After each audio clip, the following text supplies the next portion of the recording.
One of the main things that we have to realize when we're thinking about history is that history and science are similar in some ways and very different in others.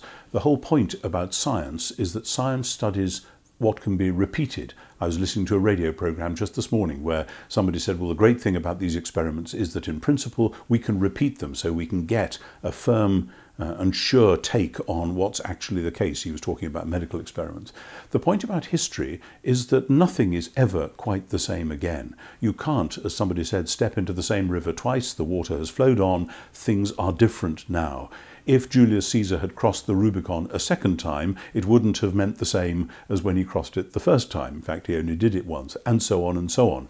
So in history, we're always talking about things which can't, in fact, be repeated, so that the historian always has to be prepared to say, well, this may not have happened before, it may never happen again, but it's possible that something did happen. When the first space flight took place, when the first man walked on the moon, that had never happened before. Until recently it would have been completely unthinkable, but we know that in fact it did happen.